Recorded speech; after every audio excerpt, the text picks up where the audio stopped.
సంతుష్టి అనేది మనస్సులో ఉంటే అన్ని సంపదలు ఉన్నట్టే. అందుకే వివాహ బంధాలు బాగుండాలంటే పెళ్లి చూపుల్లో పెళ్లి కూతురు నోట అబ్బాయితో మాట్లాడినప్పుడు రావాల్సిన ప్రశ్న ఏమిటంటే, నీ ప్యాకేజీ ఎంత, లీకేజీ ఎంత, ఆ కంపెనీలో ఎందుకు చేరావు, ఇంకో మంచి కంపెనీ ఉంది కదా అనడం.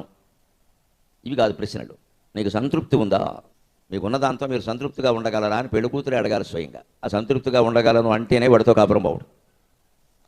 పెళ్లి కొడుకైనా అంతే. ఉన్న వస్తువులు ఏవో ఉంటాయి, మన అవసరాన్ని బట్టి కొనుక్కుంటాం. ఊరికే బజార్లో ఉన్నాయి కదా అని కొనుక్కోం. అంచేతను ఉన్న వస్తువులతో మీరు సంతృప్తిగా ఉండగలరా, లేకపోతే అది కొనండి ఇది కొనండి అని కాల్చుకు తింటారా అని ముందే అడగడం మంచిది. అప్పుడు కాల్చుకోకుండానే తింటారు.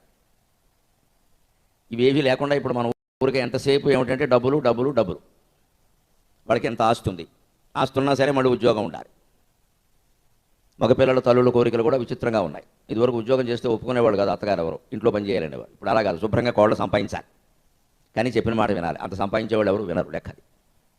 సంపాదించేవాడు ఎవడు వినడం. వాడి సంపాదన వాళ్ళకి 2 లక్షలు 3 లక్షలు ఉన్నాక నీ మాట ఎందుకంటారమ్మా ముసలావిడ మాట పనిలేక. మన కోరికలే విచిత్రంగా ఉన్నాయి ఇక్కడ. ఏమన్నా అంటే పెద్దవారంటే సంస్కారం, అవన్నీ కుదరదమ్మా. ప్రపంచం అంతా ధనమూలమేదం జగత్తు. ఆర్థిక స్వేచ్ఛ విపరీతమైంది అంటే కుటుంబాలు నాశనం అయిపోతాయి, అనుమానమే లేదు. ఆర్థిక పుష్టి వేరు, ఆర్థిక స్వేచ్ఛ వేరు. డబ్బు ఎంతైనా ఉండొచ్చు మనిషికి, కానీ ఖర్చు పెట్టే విషయంలో ఒక పరిమితి ఉండాలి. ఉన్నది పుష్టి మానవులకు యదుభూషణ ఆలజాతికి తిన్నది పుష్టి అన్నారు. కురుక్షేత్ర నాటకంలో ఉద్యోగ పర్వంలో చెబుతారు ఈ మాట, ఉద్యోగ విజయాల్లో. శ్రీకృష్ణుడిని అర్జునుడు తన రథసారథిగా ఉండమని అడిగాడు. సారథిగా ఉండమల్ల నువ్వు నా వైపు ఉండవయ్యా చాలు అన్నాడు. ఏం ఊరికే ఉంటే ఉపయోగం ఏమిటయ్యా. అతను దుర్యోధనుడేమో 10,000 మంది సైన్యాన్ని అడిగాడు, వాడికి ఇచ్చాను. నీకు ఎన్ని వేల మంది కావాలో చెప్పు, ఇచ్చేస్తాను, ఎందుకు వచ్చింది ఇది అంటే, అది ఏం వద్దు, నువ్వు వచ్చి నా రథం మీద ఉంటే చాలు, నాకు తోడుగా ఉంటే చాలు, నాకు 10,000 వద్దు 25,000 వద్దు. ఇదే భౌతికమైనటువంటి తాపత్రయం ఉన్నవాడికి, ఆధ్యాత్మికమైన తాపత్రయం ఉన్నవాడికి తేడా. అర్జునుడికి దుర్యోధనుడికి తేడాయే మనకు ఒక పెద్ద గుణపాఠం.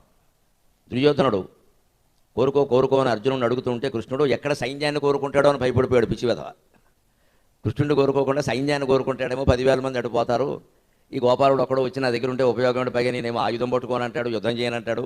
ఏమిటి ఏవి చేయని వాడు దేనికి పొద్దున్న ఇడ్లీ టీ ఇచ్చి కూర్చోబెట్టాలి. పైగా యుద్ధం చేస్తుంటే ఏం మాట్లాడతాడో తెలియదు పక్కన కూర్చుని.